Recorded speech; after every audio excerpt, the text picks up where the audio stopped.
Ok, entonces buenos días a todos y todas. Muchas gracias por estar acá. Hoy tenemos el honor de contar con Bruno Sansó, quien es profesor de estadística del Departamento de Estadística de la Universidad de California en Santa Cruz, y, en donde ha sido miembro de la facultad desde el 2001. Él obtuvo su doctorado en la Universidad Central en Venezuela en 1992. Y posteriormente ha trabajado en problemas relacionados con inferencia bayesiana robusta, modelización bayesiana espacio-temporal, aplicaciones ambientales y geoestadísticas, cuantificación de incertidumbre en modelos complejos, modelos estadísticos para valores extremos y evaluación estadística de la variabilidad climática. Y para no hacer muy larga la presentación, nada más para mencionar algunos honores de Bruno. Él recibió el Mitchell Prize, que se otorga a artículos sobresalientes que describen cómo el análisis bayesiano resuelve problemas aplicados de interés en el 2009 y en el 2019. También es miembro elegido del Instituto Internacional de Estadística, es Fellow del American Statistical Association y Fellow del International Society for Bayesian Analysis. Agradecemos a Bruno por su tiempo. Hoy nos va a hablar sobre inferencia sobre los parámetros de descarga de un modelo de dispersión atmosférica. Así que, Bruno, muchísimas gracias por estar acá y te cedo la palabra. Bueno, muchísimas gracias, Juan Gabriel. Es un placer estar aquí dando esta presentación, si es que la consigo. Ahí está. Y bueno, esto es un problema que, que es un problema bien aplicado y es exactamente el tipo de problemas en los que a mí me encanta trabajar. Es decir, mi tipo de trabajo ideal, porque se trata de un problema real, importante, que desarrollamos en interacción directa con científicos que estaban interesados en tratar de buscar una solución que dependiera de métodos estadísticos sofisticados. Desarrollamos los métodos necesarios y conseguimos una solución exitosa. Entonces, eso es realmente el tipo de trabajo en el que a mí me gusta participar. O sea, todo lo contrario de situaciones en las que uno se encuentra en muchos casos en los cuales uno desarrolla una metodología y después entonces anda por ahí buscando a ver dónde aplica la tecnología. Esto es exactamente lo contrario, digamos. En fin, de lo que se trata, bueno, y antes que nada, lo que, lo que tengo que hacer es presentar a la persona que hizo el trabajo.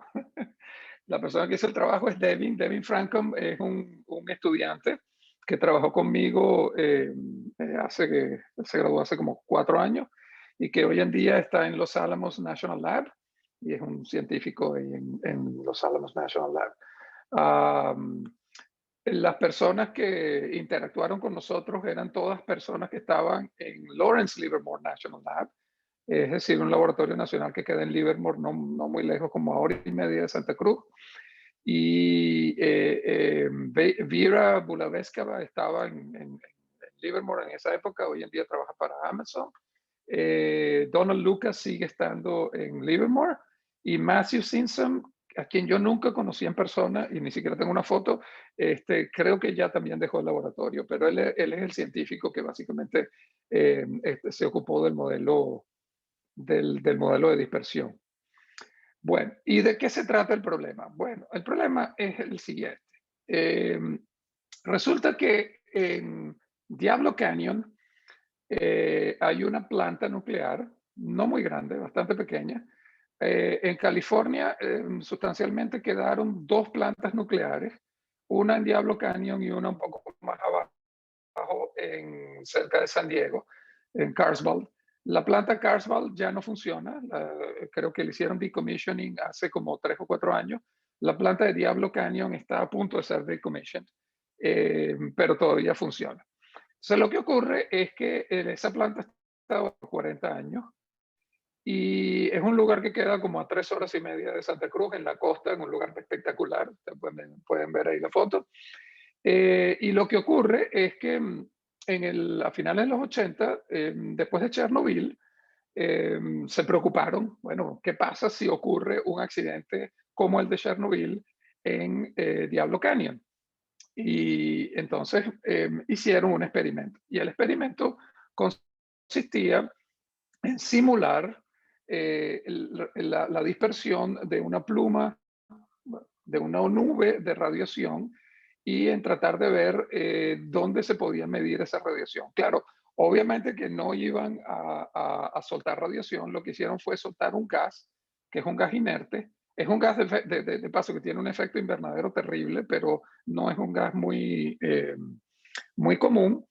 Y básicamente hicieron una descarga de ese gas, 146 kilos de gas, y lo hicieron en septiembre de 4 de 1986 a intervalos regulares. Y entonces tenían un montón de estaciones en los alrededores de la planta nuclear de Diablo Canyon, y en esas estaciones medían la concentración del gas para de alguna manera tener una idea de no solo cuál era la concentración, sino cuál era la dinámica de la concentración de ese gas a lo largo de la descarga.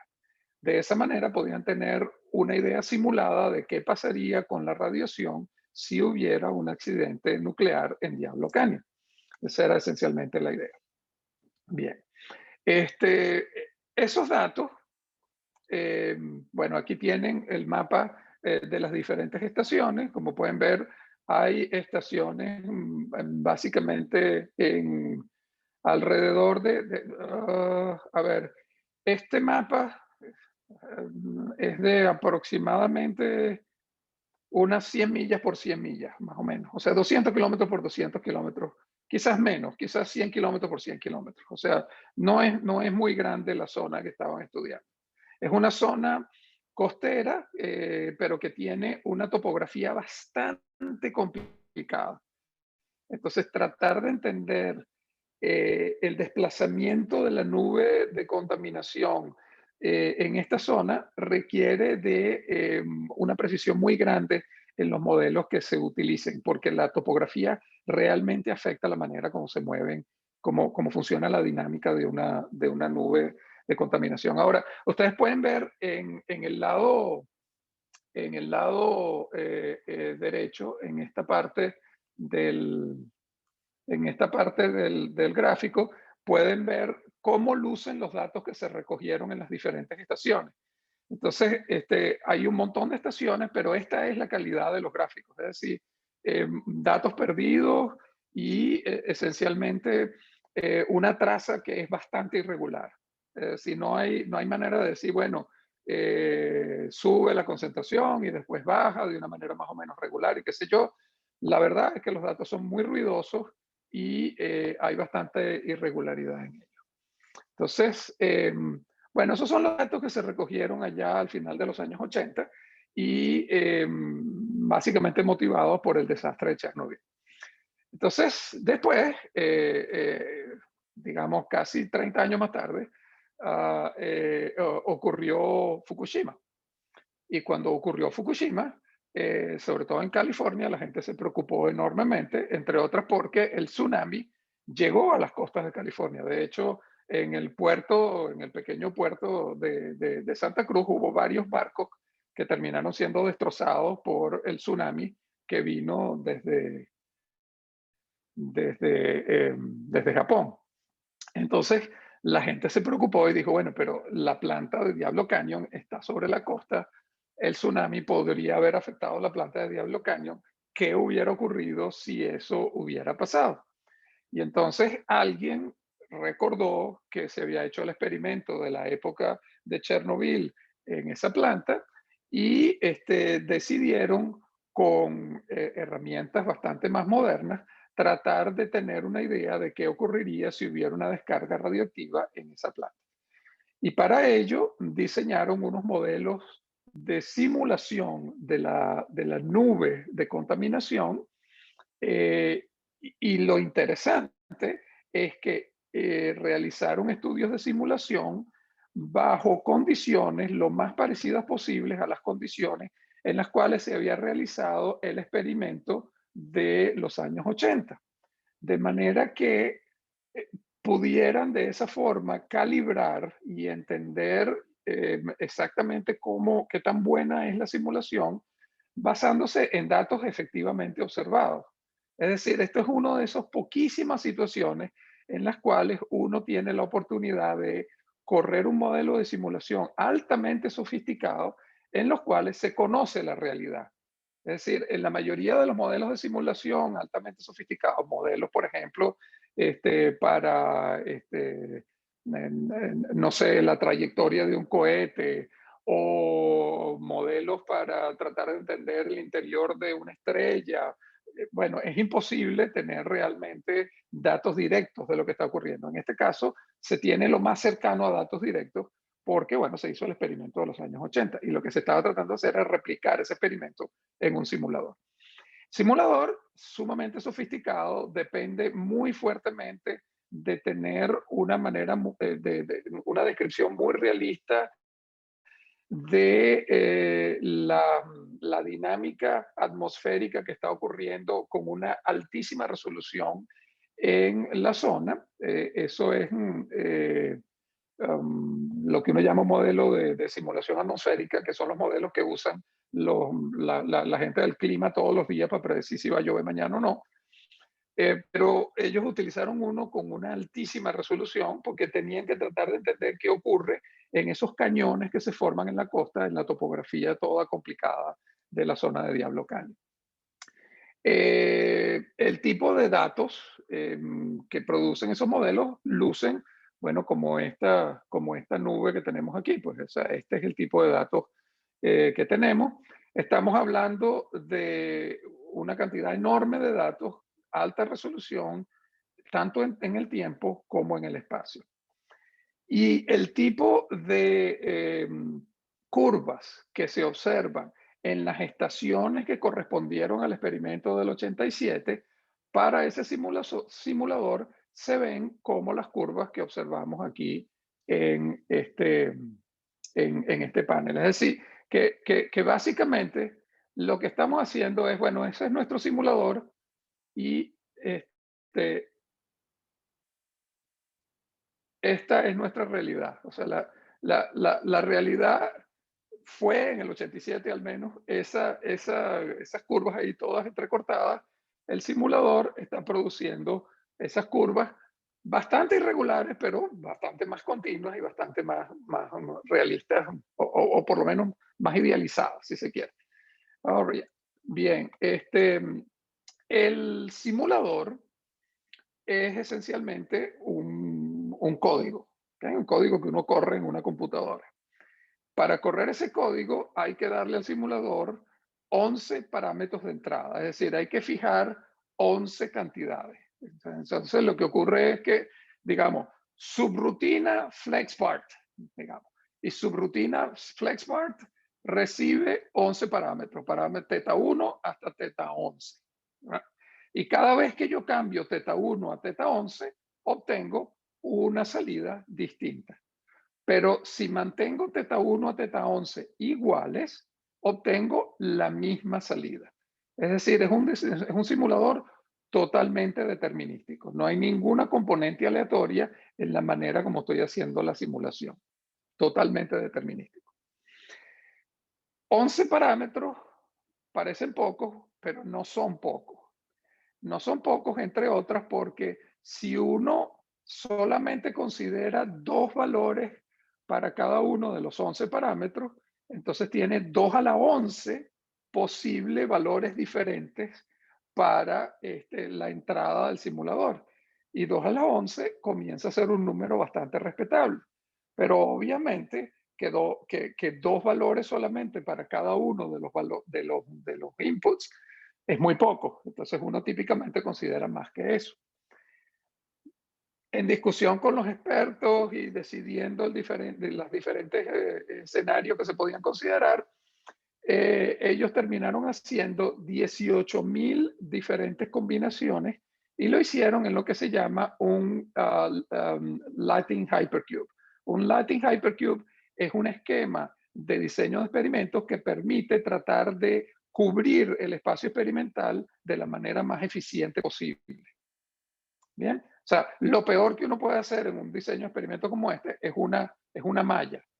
Bueno, lo mejor que uno puede hacer se acerca a un Latin Hypercube. Digamos, esa es la idea. Sin embargo, son 18.000 corridas.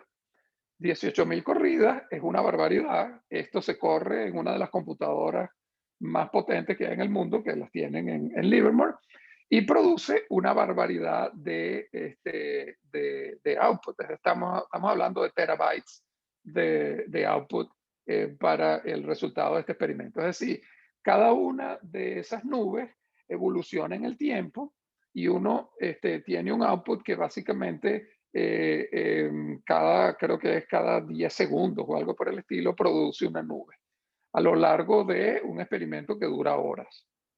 Y cada nube tiene cientos de miles de puntos. ¿Okay? Entonces es un big data problem por donde lo quieran mirar. Ok, entonces ese es el experimento, digamos. Se puso, la idea es poner juntos a Fukushima con Chernobyl, si quieren, ¿no? O sea, queremos poner juntos un experimento que se realizó en los años 80 con un experimento que se realizó en la segunda década de este siglo. Ok, entonces, un poquito más de detalles sobre los parámetros de entrada de este simulador. Hay dos tipos de parámetros. En cierto sentido, los que importan y los que no importan, si quieren. ¿Okay? Y esto es después de una enorme cantidad de simplificación que los investigadores lograron hacer para tratar de que el problema fuera manejable. Los parámetros que, digamos, importan son la localización de la descarga, latitud, longitud y la altura, o sea, los tres primeros parámetros que están en esa tabla. Eso me da la localización de la descarga. ¿Okay? La idea que está por detrás de todo esto es que en una situación hipotética, el problema fundamental se lo planteó la naval a la gente de Livermore y consistía en lo siguiente. Ellos tenían barcos navales en las afueras de Fukushima y estaban comenzando a recibir señales de que había radioactividad en el aire. Pregunta, ¿de dónde viene la radioactividad? Esa es la pregunta. Entonces, básicamente, este es un experimento para tratar de decidir de dónde viene la descarga. Es decir, cuál es la fuente de la descarga. Entonces, el problema fundamental es longitud, latitud y altura de la descarga. Además de eso, está cuándo comenzó la descarga, cuánto ha durado la descarga y la cantidad de material que se ha descargado en la atmósfera. Entonces, esos son los parámetros que de alguna manera importan. ¿Okay? Los parámetros que también importan, pero que son más técnicos, son otros parámetros que tienen que ver con las características del modelo que se está corriendo. Y en realidad ahí hay no, o sea, yo aquí estoy contando nada más 5 parámetros, pero no es verdad, realmente ahí hay cientos de parámetros. Lo que pasa es que ellos redujeron el problema a un grupo pequeño de parámetros categóricos y para cada uno de ellos le dieron o 2 o 3 niveles, simplificando las cosas. ¿Ok? Entonces, esos parámetros tienen que ver, por ejemplo, hay un parámetro que se llama Land Model. Bueno, ¿cuál es el modelo que estamos usando para describir la topografía? O sea, créanlo o no, eso es un problema, digamos, porque es cuando uno está tratando de describir la topografía con altísima resolución, bueno, en el fondo lo que está haciendo es un modelo. Entonces, en este caso, ellos consideran 3 posibles tipos de modelos. Después está lo que ellos llaman reanálisis. Reanálisis es esencialmente el modelo climático global que me da las condiciones de borde para lo que está pasando a nivel local. Y ellos consideraron 3 diferentes tipos de reanálisis. Y así sucesivamente. El núcleo del modelo de dispersión es lo que llaman las siglas son WRF, nadie pronuncia WRF, todo el mundo pronuncia WRF. Okay. El WRF es el modelo de dispersión atmosférica, no, de dispersión no, es el modelo de predicción climática de alta resolución que ellos usaron. la probabilidad de que la predicción del clima mañana en San José esté hecha con un WRF es altísima. O sea, un WRF es un modelo gratis que todo el mundo usa y que todo el mundo implementa. Es más, ustedes pueden implementar un WRF en su computadora si quieren hoy en día. Pero ellos lo hicieron de una manera que es realmente impresionante porque lograron una resolución de 300 metros. 300 metros, yo ni siquiera me la creo mucho. O sea, es una resolución tan alta que prácticamente uno no se la cree demasiado. Bien, entonces los otros parámetros que se consideran ahí tienen que ver con la manera de entonar el WRF, que no es para nada sencillo.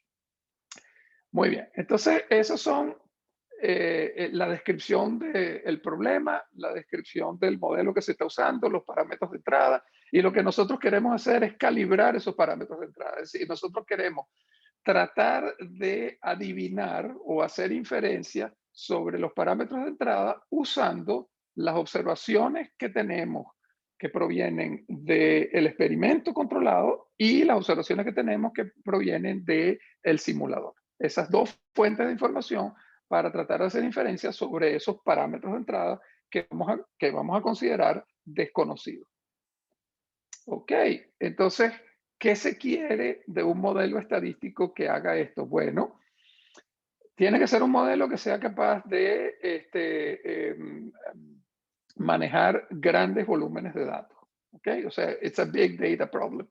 No hay manera de reducir y tratar de convertir el problema en un toy problem de algún tipo que tenga alguna validez. Hay que meterle el pecho a un problema grande y complejo. ¿Cómo vamos a tratar de atacar el problema? Bueno, lo que vamos a tratar de hacer es sustituir el simulador por un modelo estadístico. Es decir, en vez de correr el simulador cada vez que queremos tener alguna idea de cómo evoluciona la nube de contaminación, lo que vamos a hacer es un modelo estadístico, esencialmente una regresión, una gran regresión no lineal que nos permita tener una aproximación a esos resultados del simulador. Eso es lo que yo voy a llamar un emulador, an emulator. Pero nosotros queremos un emulador que sea bien flexible, porque como verán, la irregularidad de los datos es bastante grande y que además sea capaz de manejar 11 parámetros de entrada, que no son pocos, y además parámetros que tienen características muy diferentes. Ok. Lo otro que queremos es que el emulador nos dé información acerca de cuáles son los parámetros que más cuentan, porque de repente hay parámetros que son inertes, entonces yo puedo olvidarme de ellos, sencillamente fijo un valor y lo dejo así, mientras que hay otros parámetros que son muy importantes y que alteran en gran medida la evolución de la nube. Diferentes tipos de parámetros de entrada y como somos estadísticos y además como yo nací bayesiano, es un imperativo que el emulador sea capaz de producir una cuantificación de la incertidumbre en todas las predicciones que haga. Es decir, yo no quiero que esto me diga sencillamente, yo voy a predecir tanto, yo quiero que me diga, voy a predecir tanto con tanta probabilidad de estar entre este y este valor. ¿Okay? Bien. Ahora, de paso, cuando yo digo GP significa Gaussian Process. Esta área que yo estoy describiendo es un área bastante general que tiene bastante desarrollo y que en estadística se conoce como Statistical Analysis of Computer Modeling.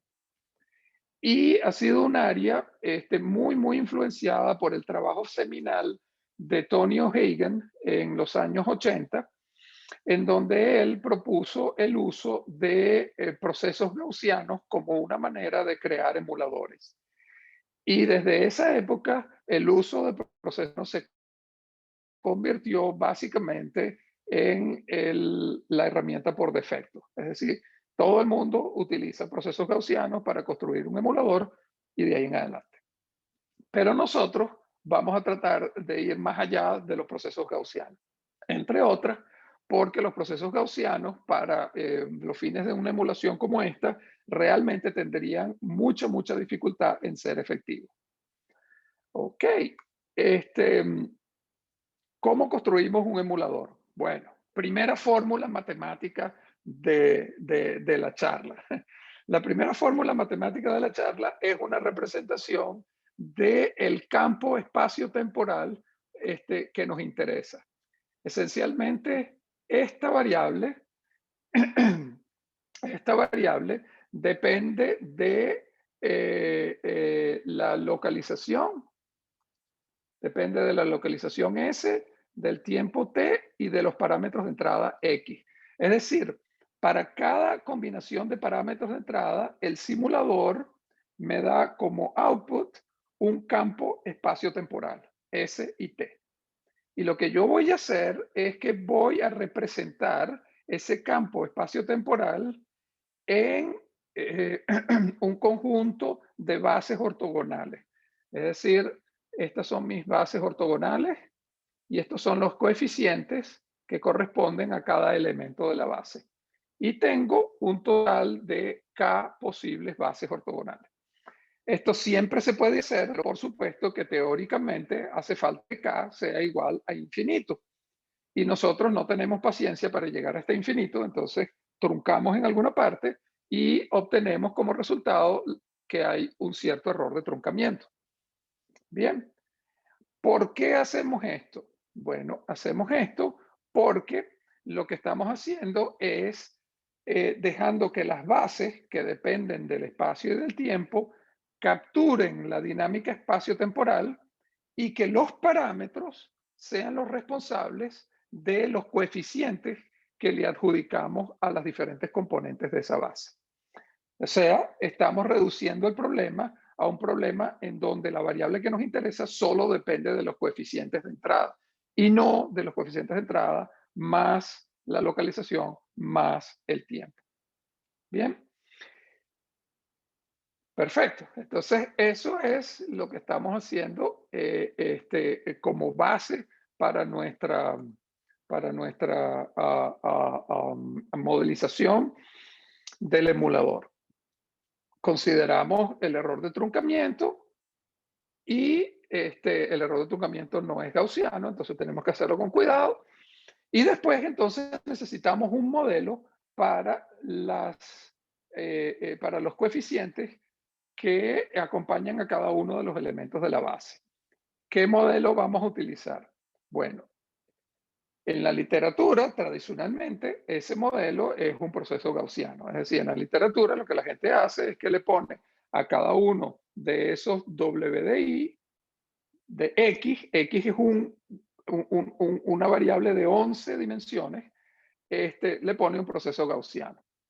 Ahora, ajustar un proceso gaussiano para K en campos 11 dimensionales, cada uno de los cuales tiene 18.000 observaciones, es bastante difícil. O sea, es computacionalmente un problema muy complicado. Entonces, ¿qué hicimos nosotros? Nos olvidamos de los procesos gaussianos y buscamos un modelo de regresión no lineal distinto. Y ese modelo de regresión no lineal como base tiene esta forma. En esta forma, lo que estamos haciendo es, de nuevo, una representación en bases. Pero las bases que vamos a usar esta vez no son ortogonales y además la manera como vamos a conseguir esas bases es adaptativa. Es decir, a medida que los datos aparecen, las bases van tomando la forma que tienen que tomar de acuerdo con la distribución de esos datos. ¿Okay? Además de ello, el número de bases es desconocida. Es decir, no vamos a fijar el número de bases.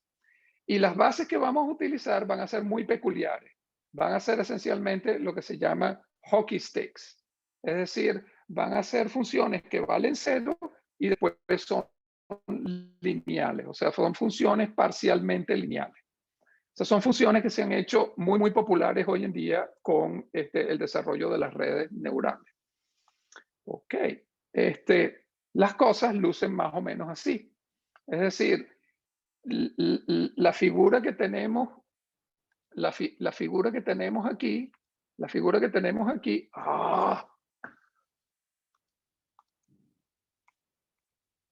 esto es un problema con Zoom.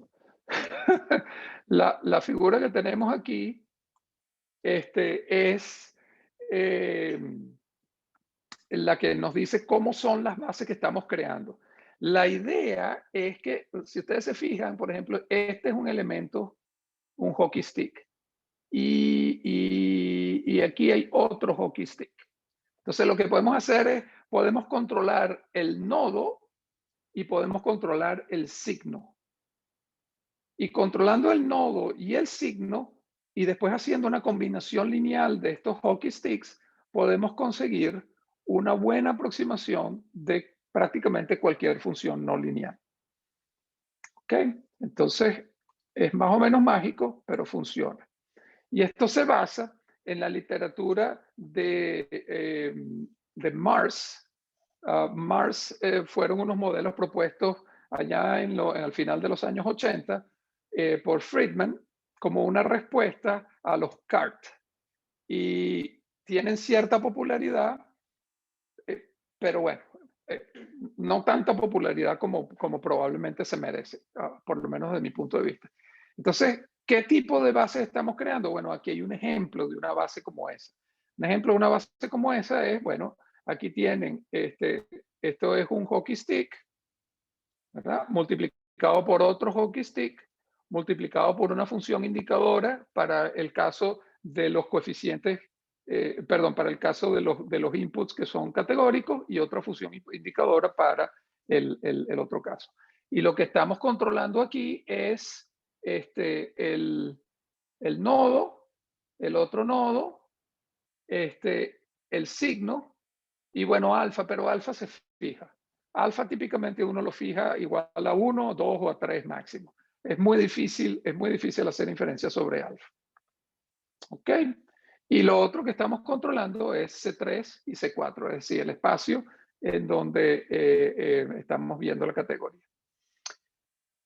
Bien, entonces eso es la base del emulador que nosotros estamos creando. Bien, a ver. Está implementado, ¿ok? Se llama MARS, Multivariate Adaptive Regression Splines. Originalmente es el trabajo de Friedman del 91.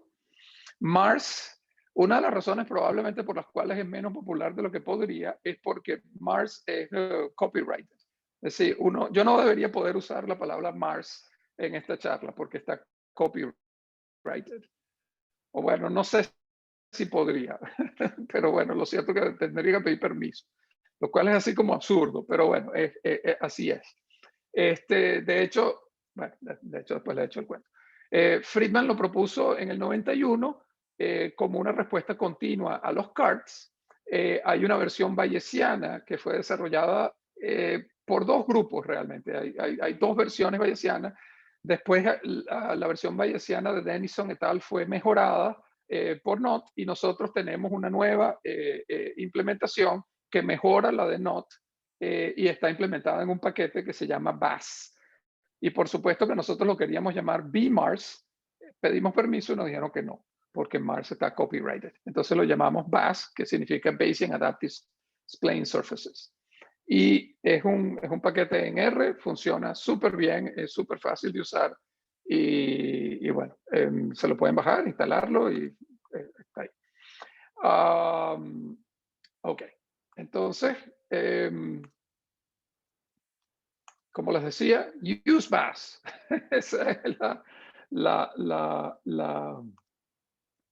¿Qué hace BAS? Bueno, estos son aspectos más técnicos que probablemente los puedo revisar más o menos velozmente. BAS implementa un método Monte Carlo para hacer inferencia, lo hace con reversible jump, tiene una serie de restricciones que hace que las cosas funcionen bastante mejor, utiliza paralelismo, utiliza unas previas que regularizan el resultado de manera inteligente. En fin, es bastante bueno. Resultado. Ok. Entonces, ustedes se bajan BAS, se lo aplican a los coeficientes, lo hacen para cada uno de los coeficientes que tienen, esperan 40 minutos, después de 200.000 iteraciones obtienen sus resultados. Ok. ¿Cómo lucen los resultados? Bueno, los resultados lucen así como esto. ¿Qué es esto? Esto es una colección de curvas que corresponden a las diferentes localizaciones en donde se tomaron observaciones en el experimento de los 80.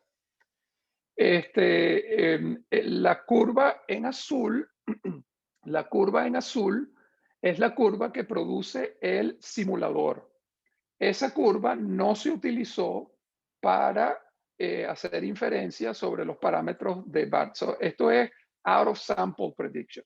¿Okay? Nosotros agarramos las 18.000 realizaciones del simulador, tomamos solo, qué sé yo, el 80%, el 90% de esas 18.000 y estamos tratando de predecir las restantes. Y eso es lo que tenemos aquí. Y por supuesto que lo estamos haciendo con intervalos de probabilidad y esos son los resultados. Entonces, cuando uno mira estos resultados, y estos son los resultados para una combinación específica de los parámetros de entrada. Y por supuesto que uno se puede pasar el rato mirando resultados porque tiene 18.000 posibles combinaciones de los parámetros de entrada.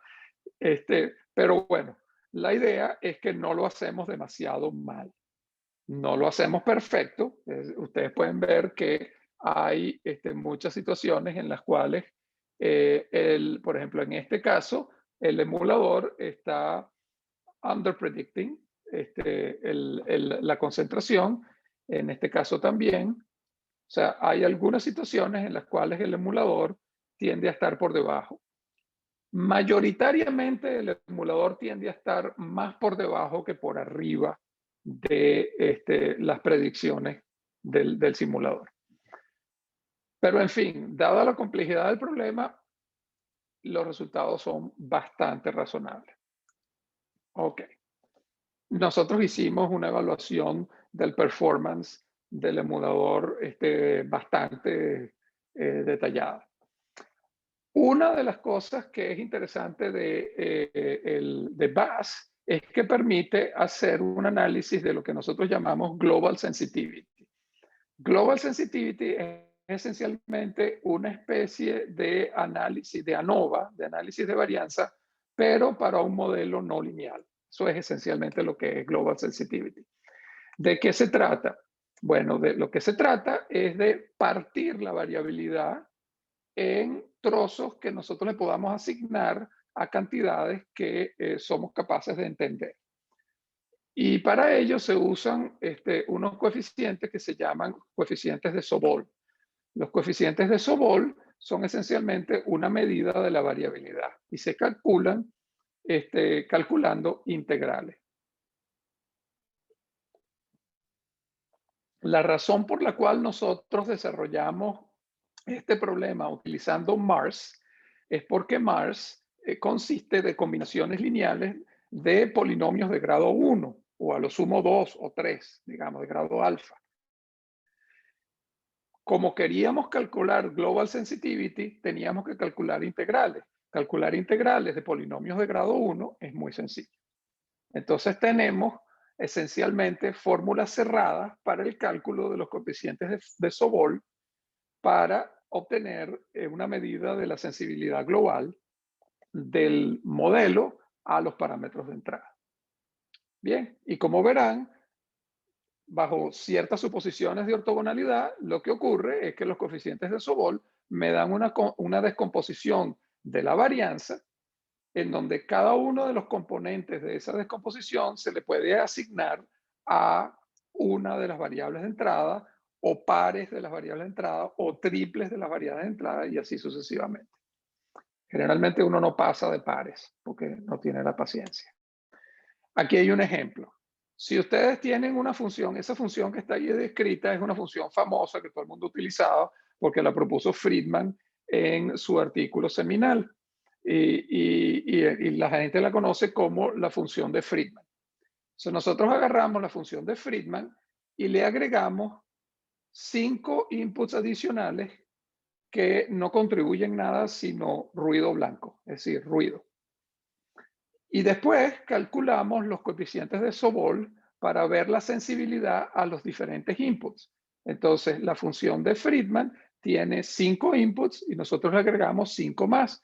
El total son 10 inputs.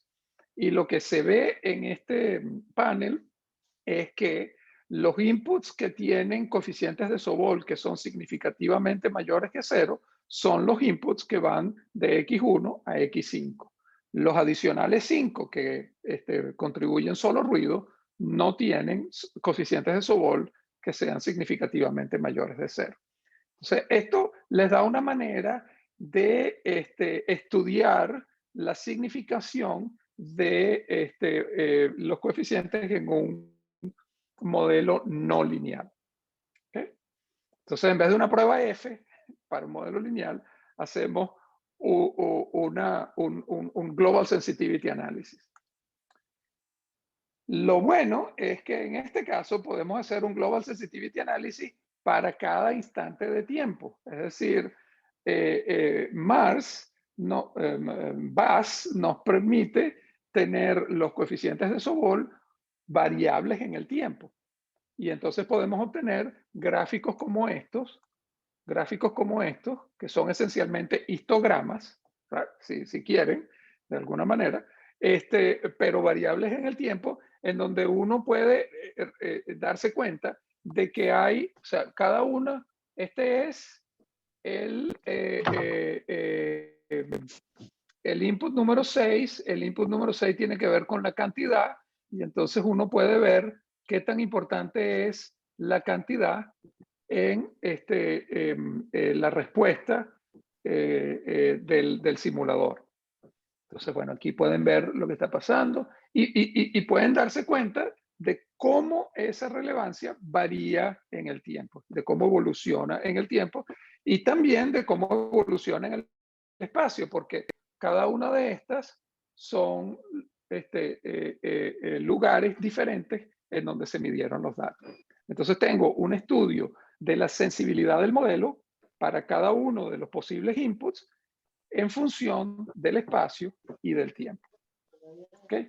Y esto posiblemente no sea demasiado importante en términos de los resultados, pero es sumamente importante para la gente que diseña el simulador, porque entonces puede tener una idea de cuáles son los inputs que realmente importan y cómo importan. ¿Okay? Y entonces, de repente, en una siguiente evolución del simulador, ellos pueden tomar eso en cuenta para mejorar la ingeniería de ese simulador. Ok. Y por último está el problema que realmente es al final del día lo que importa, que es, vamos a tratar de hacer inferencias sobre los parámetros de entrada que son, sobre los valores más plausibles de los parámetros de entrada, o lo que se llama en esta área calibration. ¿Okay?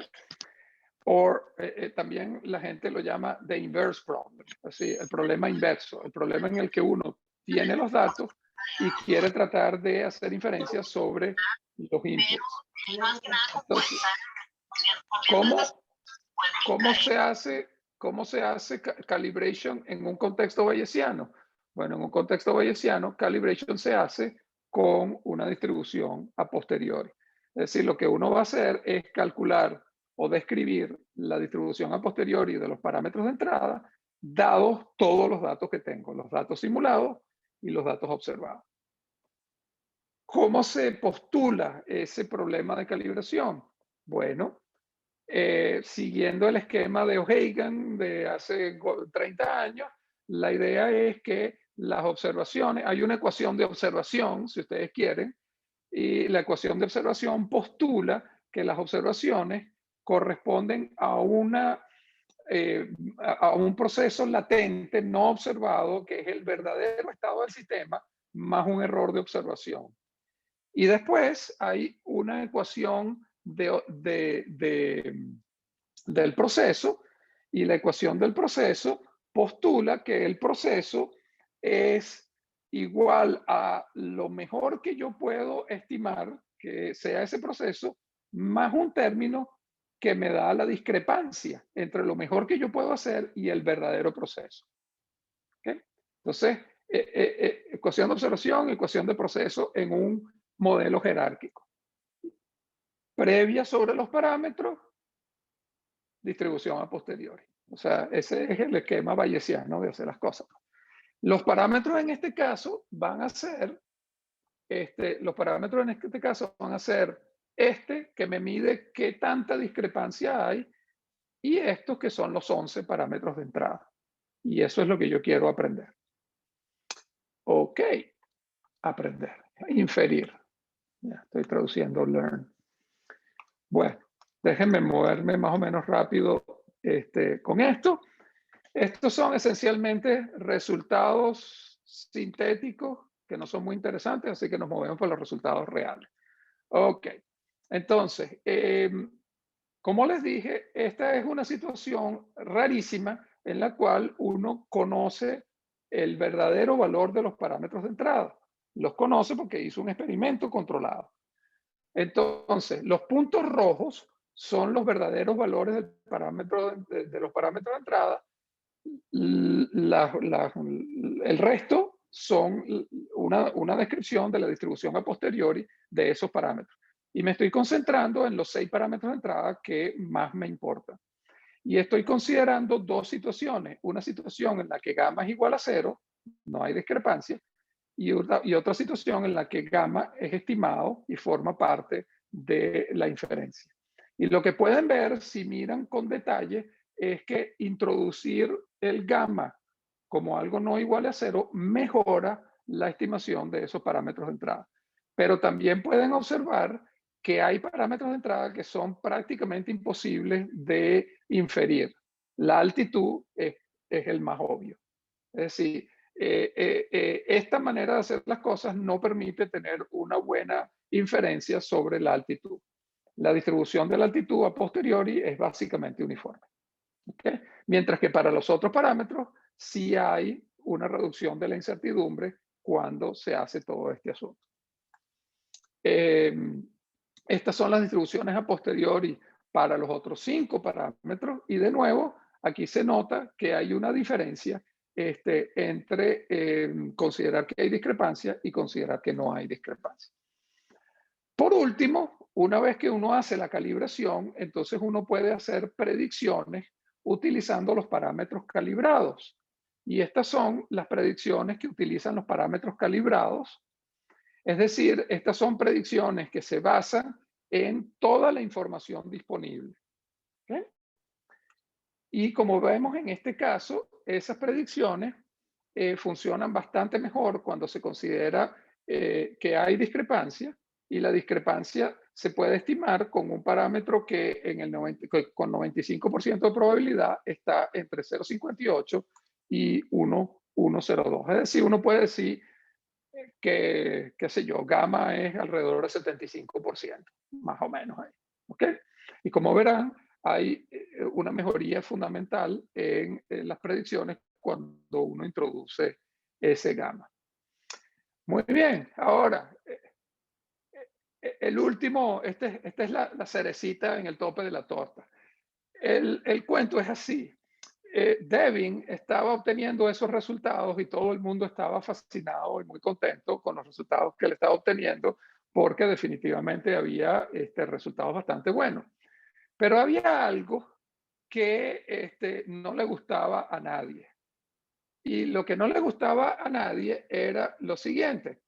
Resulta que en el récord de los experimentos que se habían hecho en los años 80, se decía que el lugar desde donde se había hecho la descarga del gas era este. ¿Okay? Era este lugar. Ahora, si ustedes miran la distribución a posteriori de la longitud y latitud conjunta, este punto este asterisco está en una zona que tiene bastante poca probabilidad. Es decir, que si bien los resultados de Devin no eran malos, la precisión con la cual estábamos logrando hacer inferencia para la localización exacta del lugar de la descarga no era muy bueno. Y Devin corrió su modelo y corrigió el modelo y volvió y le dio y siempre le daba más o menos la misma cosa. Eventualmente alguien decidió ir a mirar la correspondencia que se generó cuando se estaban haciendo esos experimentos. Creo que no era por email, de paso, era faxes. Y consiguió que había habido un error en la manera de reportar el lugar en donde se había hecho la descarga y que de la correspondencia se podía inferir que un lugar un poco más preciso era más bien este de la Cruz Verde, que definitivamente está en una zona con mucho más alta probabilidad según la inferencia que estaba haciendo Devin en su modelo. Entonces eso fue así como la cerecita sobre la torta para decir, bueno, ok, pudimos incluso corregir el récord histórico con la inferencia que estamos haciendo. En cualquier caso, esa es casi que una anécdota, pero es interesante.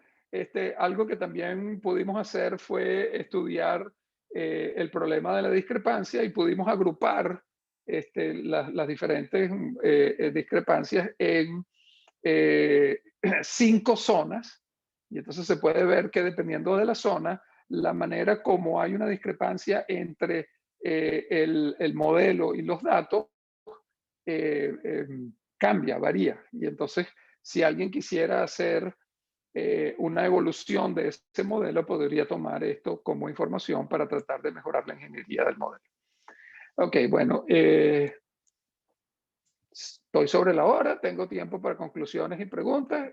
Las conclusiones es que efectivamente pudimos resolver un problema real con gran complejidad y gran volúmenes de datos y utilizamos de manera efectiva eh, eh, BAS y modelos adaptativos de splines.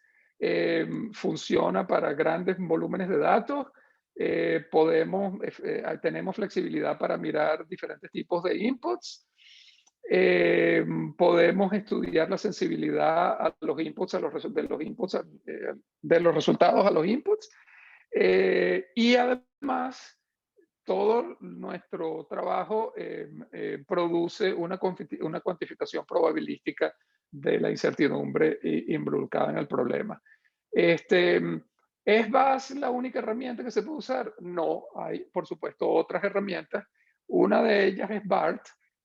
Un estudiante de maestría mío acaba de finalizar un proyecto con el cual comparaba BAS y BART en otro problema distinto y de paso BAS gana en esa comparación, jaja. Pero BART es un fuerte competidor, también es un modelo de regresión no lineal bayesiano que se pueden bajar en un software. BART, si alguien les dice, estoy usando, la próxima vez que alguien les diga, estoy usando Random Forest, díganle, pero ¿por qué no usas BART? Porque BART es esencialmente la versión bayesiana de Random Forest. Y en el 90% de los casos funciona mejor. Así que la próxima vez que les digan, estoy usando Random Forest, díganle, no, pero usa BART. Es más fácil. Además es gratis. Random Forest es propietario. Pero además, pueden usar BAS. En cualquier caso, una de las ventajas de BAS se pierde con BART, es decir, no tenemos expresiones analíticas para estudiar la sensibilidad. Por supuesto que todo esto, por más realista que sea el problema fue un problema de verdad, interactuamos con los científicos, etcétera, pero no es un problema práctico, es decir, esto es un problema de ingeniería de software de dispersión, esencialmente, ¿no? Pero digamos, la respuesta que había que darle al capitán de la naval que quería saber de dónde venía la radioactividad no la provee este problema. ¿Okay? Porque este problema implica que tengo que correr un simulador que tarda horas, si no días. para una cantidad enorme de posibles configuraciones. Entonces, ¿cómo podría hacerse el problema real? Bueno, eso es más difícil. Una manera posible es tener un archivo grande de posibles evoluciones de WRFs y entonces tratar de ver los datos que estoy obteniendo, a cuál de esas posibles históricas evoluciones de WRF se parecen más, hacer el matching y entonces a partir de ahí tratar de hacer las predicciones. Eso es un método que se llama el método de los análogos y hay alguna literatura estadística en esa dirección, pero bueno, to do. Ok, eso es lo que estaba hablando, el método de los análogos. Bueno, yo no di prácticamente ninguna referencia. Un artículo importante que utiliza también Mars en un contexto bayesiano para un problema parecido es el artículo de Chakraborty en JASA en el 2013. Bayesian Mars, el artículo seminal es ese de Denison en el 98. Nuestro artículo describiendo el software BAS está disponible en Journal of Statistical Software. Es la manera más rápida de leer y entender cómo funciona BAS. La teoría de ese artículo está en un artículo anterior que está publicado en Estadística Cínica. El case study que yo les acabo de presentar es un artículo que se publicó en JASA un poco más recientemente y que ganó el Mitchell Prize en el 2019. El artículo seminal de Friedman es del 91 y está publicado en The Annals of Statistics. Y un artículo, si ustedes quieren entender cómo funciona el problema de análisis de simuladores desde un punto de vista estadístico, este artículo de Higdon en JASA es bastante seminal y es bastante bueno. Y ese es un artículo que apunta más hacia la parte técnica de base. Y bueno, ahí estoy sobre la hora, pero podemos tener una discusión tanto como quieran. Y muchísimas gracias, Bruno, por la presentación. Muy interesante. Y sí, tenemos espacio para un par de preguntas, comentarios. Y Luis, adelante. Gracias. Muy bonita charla, muy interesante. Tengo un par de preguntas que pueden ser